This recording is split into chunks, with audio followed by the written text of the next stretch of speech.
Imagine acordar em uma manhã silenciosa de 1925, quando o mundo ainda parecia girar mais devagar.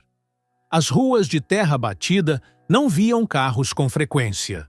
No interior, os galos eram os despertadores da maioria das famílias. E até mesmo nas grandes cidades, o tempo era medido pelos sinos das igrejas ou pelos relógios de bolso dos mais abastados. O Brasil daquele ano era outro país, não apenas no mapa, mas nos modos, na mentalidade, nas cores e nos sons. Em 1925, a população do Brasil girava em torno de 30 milhões de habitantes, com a maioria vivendo na zona rural. As cidades estavam crescendo, sim, mas ainda guardavam um ritmo provinciano. São Paulo, por exemplo, já dava os primeiros sinais de seu futuro como metrópole. Mas ainda era uma cidade onde as charretes dividiam espaço com os primeiros automóveis.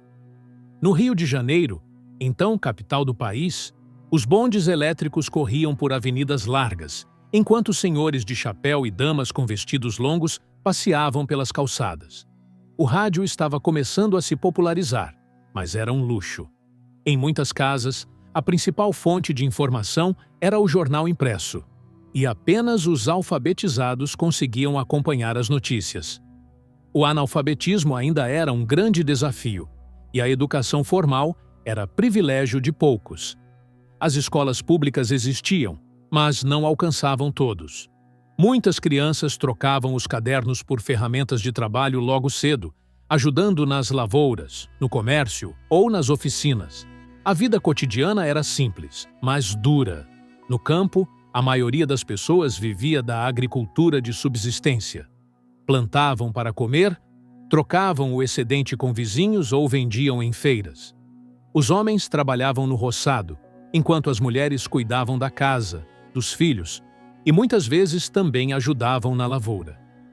Energia elétrica era raridade fora das capitais. Lampiões a querosene iluminavam as noites, e banhos eram tomados em bacias ou nos rios próximos. Nas cidades, os empregos se concentravam no comércio, em pequenas indústrias e nos serviços públicos. O telefone era exclusividade de uma minoria. As cartas eram o principal meio de comunicação entre pessoas distantes e podiam demorar semanas para chegar ao destino. Em cada canto, o tempo parecia ser mais paciente. A vida se construía no compasso da espera. Politicamente, o Brasil vivia a chamada República Velha, marcada pela política do café com leite. Minas Gerais e São Paulo se revezavam no poder, representando os interesses dos grandes latifundiários e das elites agrárias. O presidente do país era Arthur Bernardes, um político mineiro que enfrentava críticas, censuras à imprensa e instabilidade militar. O clima era tenso nos bastidores da política. Nesse mesmo ano, em julho, o país foi sacudido pela Coluna Prestes, um movimento liderado por jovens militares que percorriam o Brasil denunciando as injustiças sociais e os abusos do governo.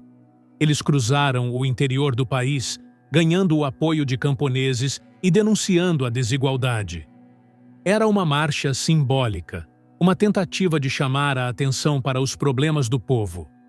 Culturalmente, o país vivia o início de uma revolução silenciosa. Os ecos da Semana de Arte Moderna de 1922 ainda ressoavam entre os intelectuais. Escritores como Mário de Andrade, Oswald de Andrade e Manuel Bandeira começavam a transformar a literatura brasileira, aproximando-a da linguagem popular, da cultura indígena e africana, das cores e sons do Brasil real. O samba começava a ganhar espaço como símbolo da identidade nacional, e o carnaval, mesmo ainda sem a estrutura atual, já encantava multidões. Nas famílias, os costumes eram rígidos. As mulheres eram criadas para casar e cuidar da casa. Os casamentos eram arranjados com frequência, e o divórcio sequer era permitido por lei. A moral católica era dominante e regia a educação, os valores, os comportamentos públicos.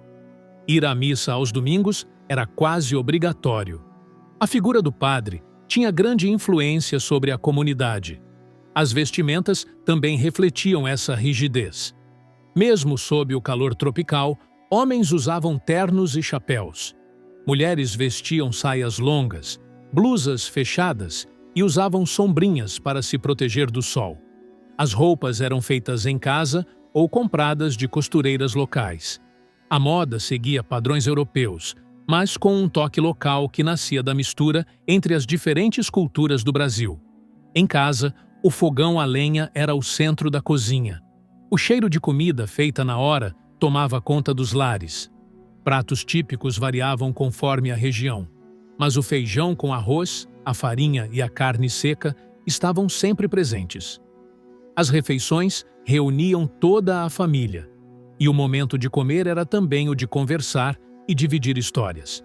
As crianças brincavam na rua com peão, bolinha de gude, amarelinha ou andavam de perna de pau. Não havia televisão, videogame ou celular.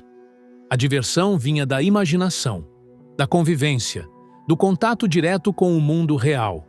E talvez por isso, os laços de amizade fossem tão fortes e duradouros. Viajar era para poucos. As estradas eram precárias, e os trens, quando existiam, conectavam apenas os centros urbanos mais importantes. Cruzar estados podia demorar dias. O Brasil ainda era um país de distâncias enormes e poucos acessos. O sertão permanecia isolado, misterioso, repleto de histórias e lendas. Apesar de tudo, havia encanto, havia esperança, havia poesia no cotidiano. Cada pequeno avanço era comemorado. Um rádio novo, um calçado comprado, uma carta que chegava de longe. A vida era feita de pequenos milagres. Viver no Brasil de 1925 era experimentar um país em construção. Um lugar cheio de contrastes, moderno e arcaico, urbano e rural, justo e desigual. Um país com raízes profundas e sonhos gigantes. E é nesse Brasil do passado que encontramos as pistas do Brasil de hoje. Entender como era viver há 100 anos é olhar para trás e perceber o quanto mudamos. Mas também é perceber o que ainda precisa mudar. Porque a história, no fim, é feita de ciclos. E conhecer o passado é a chave para compreender o presente. E, quem sabe, construir um futuro mais justo.